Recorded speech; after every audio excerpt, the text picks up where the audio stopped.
part of the Press Play Podcast Network.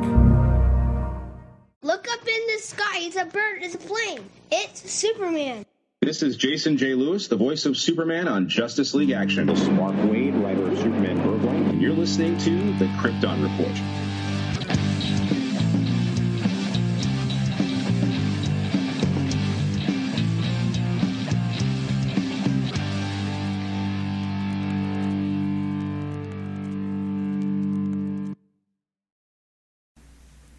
Hey everybody, it's a new month, Tyler here, so it's time to do our spotlight of our next Superman. And this time it's on Henry Cavill.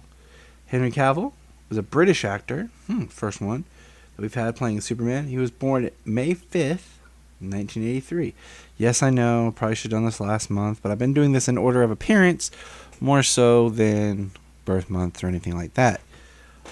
He was most famously, where he got his start, was his first famous break, I guess you could say, was Charles Brandon in Showtime's The Tudors. I watched that a couple of times here and there.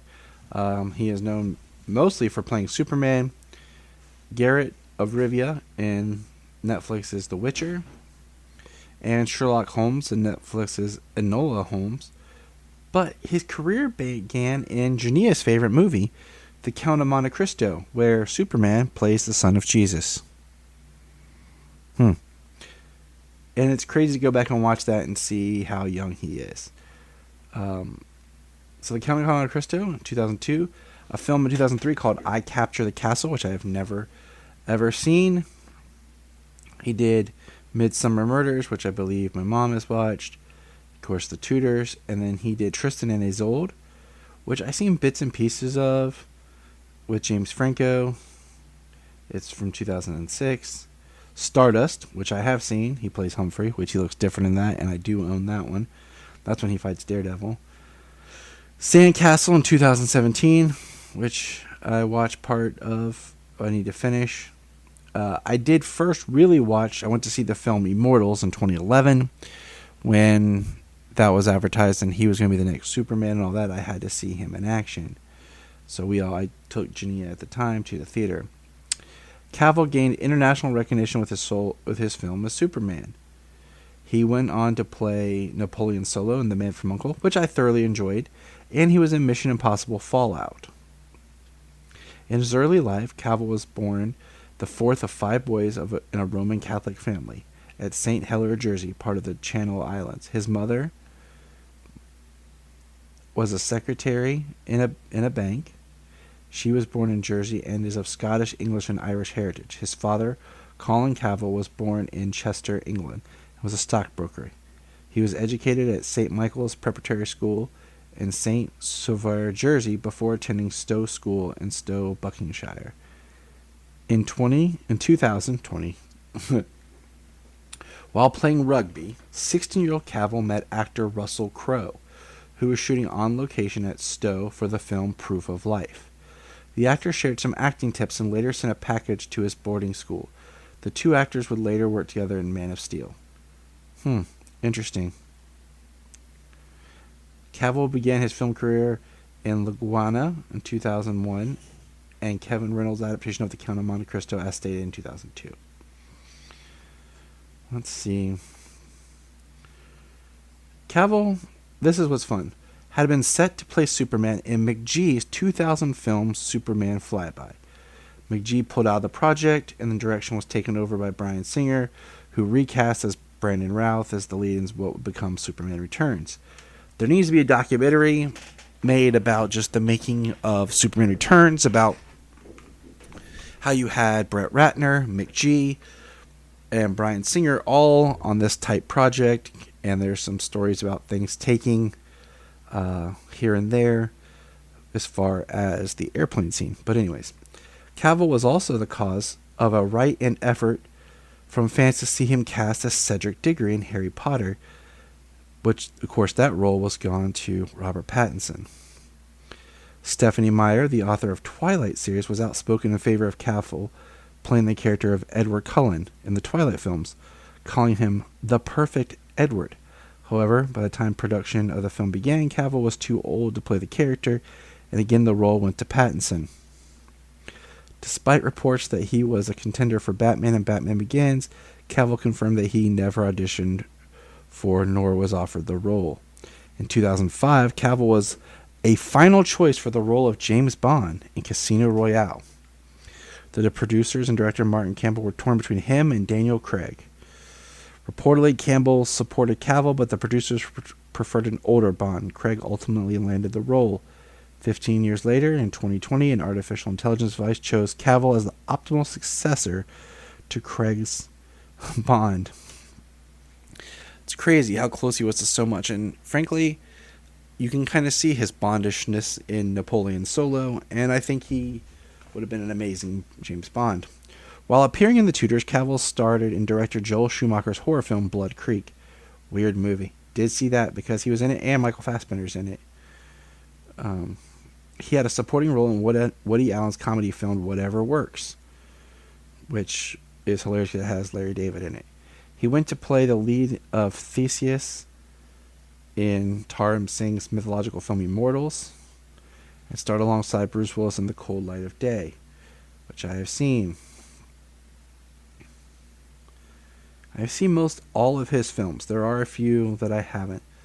There was a really bad one I even watched. I'm trying to find it because they retitled what it officially was called when they released it. Hold on.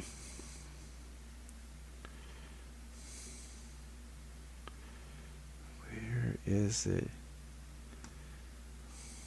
Night Hunter is what they officially released it as. Interesting film. Could have been better. Cavill is a spokesman for the Duro Wildlife Conservation Trust and ambassador for the Royal Marine Charity. He launched the running phase of the Royal Marines 1664 change and took part in the Rock Run 2014. Excuse me, I'm getting over a bit of a cold thanks to Ohio's weather where we dropped 20 degrees in a single day. Let's see. We talked about he was in Man from U.N.C.L.E. He was in Mission Impossible. I liked him in Sherlock Holmes and as Sherlock Holmes and Enola Holmes, and he will be in the sequel as well. It was reported that Cavill would join an all-star cast for director Matthew Vaughn's new spy film Argylle. I love Matthew Vaughn. I've championed him for a long time to direct Superman project. He is my one of two favorites. Let's look at some other things. Cavill was listed as one of GQ's 50 best-dressed British men in 2012. In December 2013, he was named World's Sexiest Man by British Glamour magazine. The same year, Empire magazine placed him third on their list of the 100 sexiest movie stars of 2013.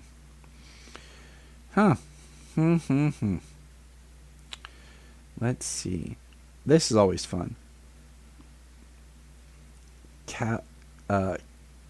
Cavill started practicing British Jiu-Jitsu in 2016. Has been training at Roger Gracie's Academy in London. Cavill supports the Jersey Rugby Club.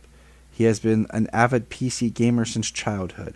At one point, missing a phone call from Zack Snyder telling him he got the role of Superman because he was busy playing World of Warcraft. He credited his experience playing The Witcher video game series before the show was a production as motivation to seek out the role of Geralt. He has also named the Total War series of strategy games to be among his favorite. That is pretty hilarious. Let's see. In television, he did the Inspector Lindsay Mysteries. Goodbye, Mr. Chips was a television film. Midsummer Murders episode. The Green Man. The Tudors and The Witcher. Upcoming films are Argylle, to be released sometime this year, as well as Enola Holmes 2. Let's find out some interesting stuff. His dream role is to play Alexander the Great. Well, that would be awesome because the last Alexander movie sucked. Likes rugby, but no longer plays due to injury. Author, we talked about that. Let's see. Said if he had not picked up acting, he would have joined the armed forces to fulfill his patriotic pride. Has an interest in ancient history, especially Egyptology, Greek, and ancient Rome.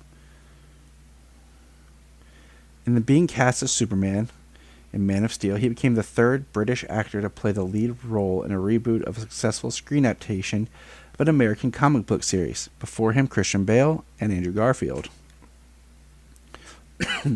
is the first non-American to play Superman. His favorite actor is Russell Crowe. Go figure. His favorite movie? Gladiator. Go figure. He has a knack for languages. He's already fluent in French, has conversational skills in Italian and German, and can order a beer in Czech. His last name is Cavill, pronounced like travel. Wow, that's some interesting facts. Actually, he is a huge fan of comic books, although he says he did not get to read them growing up due to his time at boarding school. His favorite Superman story arc is New Krypton by Jeff Johns. Well, that's pretty interesting because I will be talking New Krypton later this year, and that's all I'm going to say about that. He did not watch any previous Superman films or television series while making Man of Steel, using the comics solely as reference for his portrayal of Superman. He achieved 6% body fat for Immortals and then went even further for Man of Steel, where he achieved a body fat percentage of 3%, which is what bodybuilders reach during competitions. During his childhood, he was bullied a lot at school for his chubbiness and known as Fat Cavill. Because he was fat as a kid, he started to turn things around when he landed a role in the movie The Count of Monte Cristo, where he had to lose a lot of weight to get the part. The biggest turning point came when he landed the lead role in Immortals. Cavill went shirtless for half the movie and sported extremely chiseled 8-pack abs that wowed the audience. He has never been called fat since then. Played a role with the name Coley twice.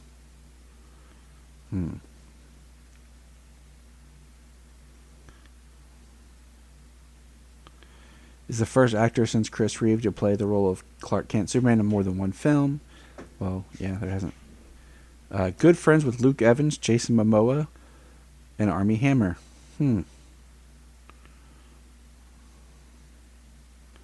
So, yeah, that is, let's see.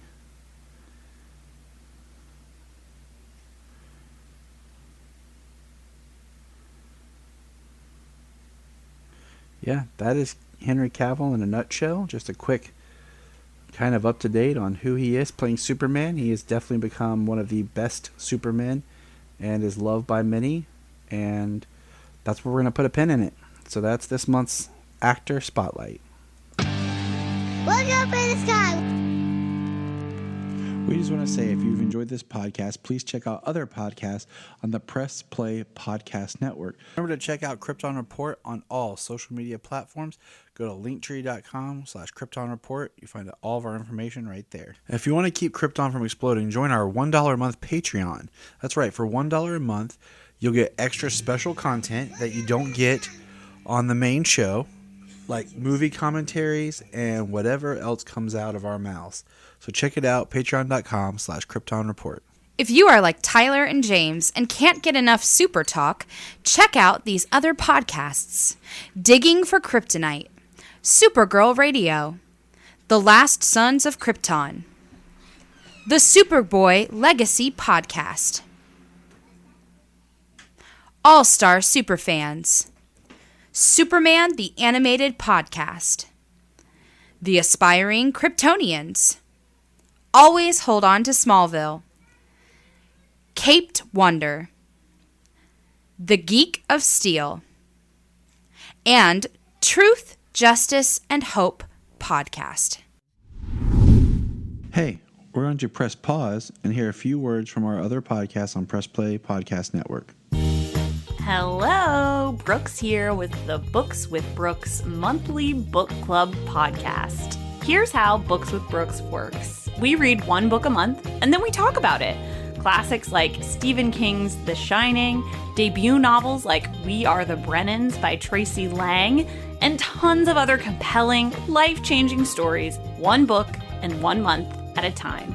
So come read along with us and then listen in. This is Dan Jurgens, and if you want to have a good time, keep listening to the Krypton Report.